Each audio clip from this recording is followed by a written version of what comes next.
అందరికీ నమస్తే. నేను మీ జర్నలిస్ట్ పండరి గౌడ్.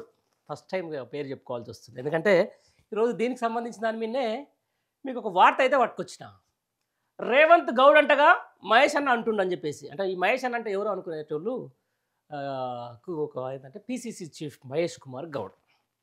ఈరోజు బహుజన వీరుడు, గోల్కొండ కోటనే కొట్టినటువంటి సర్దార్ సర్వాయి పాపన్న 375వ జయంతి.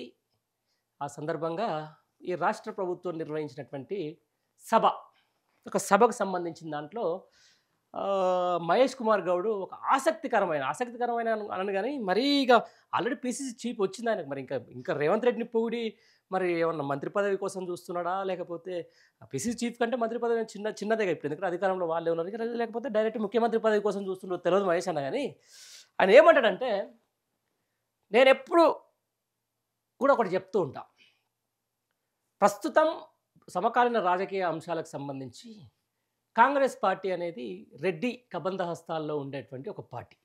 ఆ పార్టీకి సంబంధించిన దాంట్లో నేరుగా ఏం జరుగుతుందంటే, అధికారంలో ఉన్నప్పుడు రెడ్డి ముఖ్యమంత్రి ఉంటాడు, బీసీని పీసీసీ చీఫ్ చేస్తారు. అధికారం పోగానే పీసీసీ ఏమో రెడ్డి అవుతాడు, ఇక మామూలు బీసీలు అందరూ కూడా పార్టీ కార్యకర్తలు అవుతారు. ఇది ముందు నుంచి ఉన్నటువంటి నానుడే. అది చాలాసార్లు చూసినాం. పొన్నాల లక్ష్మి నుంచి మొదలు పెట్టుకుంటే, డిఎస్ నుంచి మొదలు పెట్టుకుంటే చాలా నుంచి ఇప్పుడు కూడా అదే జరుగుతున్నటువంటి మాట. రైట్. ఇవన్నీ నేను ఎందుకు చెప్తున్నా అంటే, ఈరోజు ఒక సర్దార్ సర్వాయి పాపన్న ఒక కుల సంఘానికి సంబంధించినటువంటి నేత కాదు. ఆయన పాపం ఆయన చాలా గొప్ప వ్యక్తి. అందరి సబ్బండ వర్గాలను వేసుకొని ఈరోజు గోల్కొండ కిల్లను కొట్టినటువంటి వ్యక్తిని ఒక కులానికి పరిమితం చేసిరు. ఆ పరిమితం చేసే క్రమంలో ఈరోజు అక్కడ హైదరాబాద్లో ఒక సభ నిర్వహించారు. ఆ సభ నిర్వహణ కార్యక్రమంలో స్పీచ్ అందుకుంటూనే ఏమంటాడు మహేష్ అన్న అంటే, గౌరవశ్రీ ముఖ్యమంత్రి రేవంత్ గౌడ్ అంటాడు. ఎట్లా, ఎందుకు రేవంత్ గౌడ్, ఎందుకు ఒక బీసీ ముఖ్యమంత్రిగానే చూస్తున్నాం మేము రేవంత్ రెడ్డిని అంటాడు. ఎట్లా, అసలు బీసీ వ్యతిరేకే రేవంత్ రెడ్డి కదా. ఈరోజు కులగణన పేరిట రేవంత్ రెడ్డి పెట్టిన చిచ్చు, ఈరోజు ఏమంటారు, కామారెడ్డి డిక్లరేషన్లో 42% బీసీలకు రావాల్సిన హక్కులను హరించినటువంటి రేవంత్ రెడ్డి, అదంతా వదిలిపెట్టి ఈరోజు ఏదో గౌడ్ అని చెప్పేసి ఆపాదించేసి ఆయన ఏదో గొప్ప గౌడ కులస్తులకు లేకపోతే గౌడ సామాజిక వర్గానికి చాలా పెద్ద పెద్ద సేవలు చేసినట్టు మాట్లాడుతున్నటువంటి మహేష్ అన్న గారికి కొన్ని విషయాలు తెలియాలి. ఈ మధ్యకాలంలో కల్తీ కల్లు అంశానికి సంబంధించి అక్కడ నారాయణపేట, అక్కడ మహబూబ్ నగర్ ప్రాంతాల్లో జరిగినటువంటి దారుణం మనం చూసినాం. అది ఎవరి కబంధ హస్తాల్లో అక్కడ కల్తీ కల్లు కంపెనీలు ఉన్నాయో మీరందరికీ తెలుసు.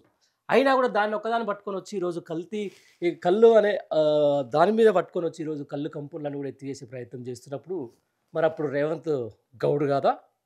ఒకసారి ఎలక్షన్లు వచ్చి అయిపోయిన తర్వాత గౌడనలందరూ తాళశెట్టి మీద ఎక్కి కూర్చుంటే, నువ్వు ఏం చేస్తావు, నువ్వు ఏమంటారు, నీకు ఎన్ని షేర్లు కళ్ళు గీస్తావు, ఎంత తీసుకుంటున్నావు, దాంట్లో నీళ్ళు కలుపుతావా లేకపోతే కళ్ళే పోస్తావా అని చెప్పేసి అవమానించింది మర్చిపోయింది రేవంత్ అన్న, మన మహేష్ అన్న.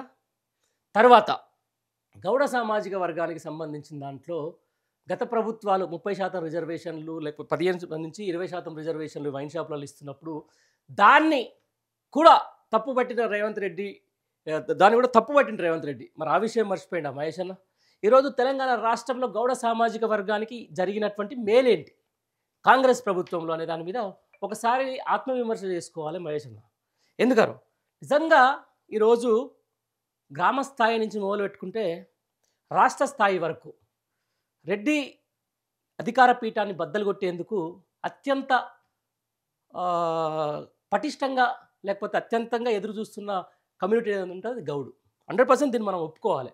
కాబట్టి వాళ్ళని మా చెప్పు చేతల్లో ఉంచుకోవాలి, వాళ్ళని మాకు తప్పనిసరిగా మాకు ఎప్పుడు కూడా జీవితాంతం ఊడిగం చేసే ఒక కమ్యూనిటీగానే మలుచుకోవాలని చెప్పేసి ఈ రెడ్డిలు ఆడుతున్నటువంటి డ్రామాలో మరి మహేష్ కుమార్ గౌడ్ ఎందుకు పడుతున్నా మాకు అర్థం కావట్లేదు. కానీ ఈరోజు సర్దార్ సర్వాయి పాపన్న జయంతి వేడుకల్లో ఇట్లాంటి ఒక బీసీ సంబంధించిన దాన్ని, ఒక కామారెడ్డి డిక్లరేషన్కు తూట్లు పడిచిన అతన్ని, లేకపోతే గౌడ్లను అవమానించిన అతన్ని గౌడ్గా పోల్చడం అనేది మరి మహేష్ కుమార్ గౌడ్ విఘ్నతకే వదిలేయాల్సిన అవసరం ఉంది. యావత్ గౌడ సమాజం మాత్రం ఈరోజు అక్కడ ఉన్నటువంటి ఖచ్చితంగా అది కనుక సర్దార్ సర్వాయి పాపన్న ఆత్మ అక్కడే తిరిగితే మాత్రం ఖచ్చితంగా క్షోభిస్తుంది. ఎందుకంటే ఏం చేసింది? బీసీ సామాజిక వర్గానికి జరిగిన మేలేంది ఈరోజు? ఈరోజు ఈ ప్రభుత్వం వచ్చిన తర్వాత 70 ఏళ్ల నుంచి కూడా అధికారంలో ఉన్నటువంటి కాంగ్రెస్ పార్టీ బీసీలకు చేసిన మేలేంది? ఇప్పుడు ఈ 20 నెలల కాలంలో చేసిన బీసీలకు చేసిన మేలేందంటే నేను ఒక్కరికి పీసీసీ పదవి ఇవ్వడం వలన రైట్ నీతో పాటుగా మధు యాస్కి అన్న కూడా మధు యాస్కి గౌడ్ కూడా గట్టిగానే ఉన్నాడు. పీసీసీ పదవి దాకా వచ్చేది. ఎందుకంటే ఆయన కొంచెం డైనమిక్‌గా ఉంటాడు. ఆయన కొంచెం అధిష్టానం దగ్గర పట్టుంది.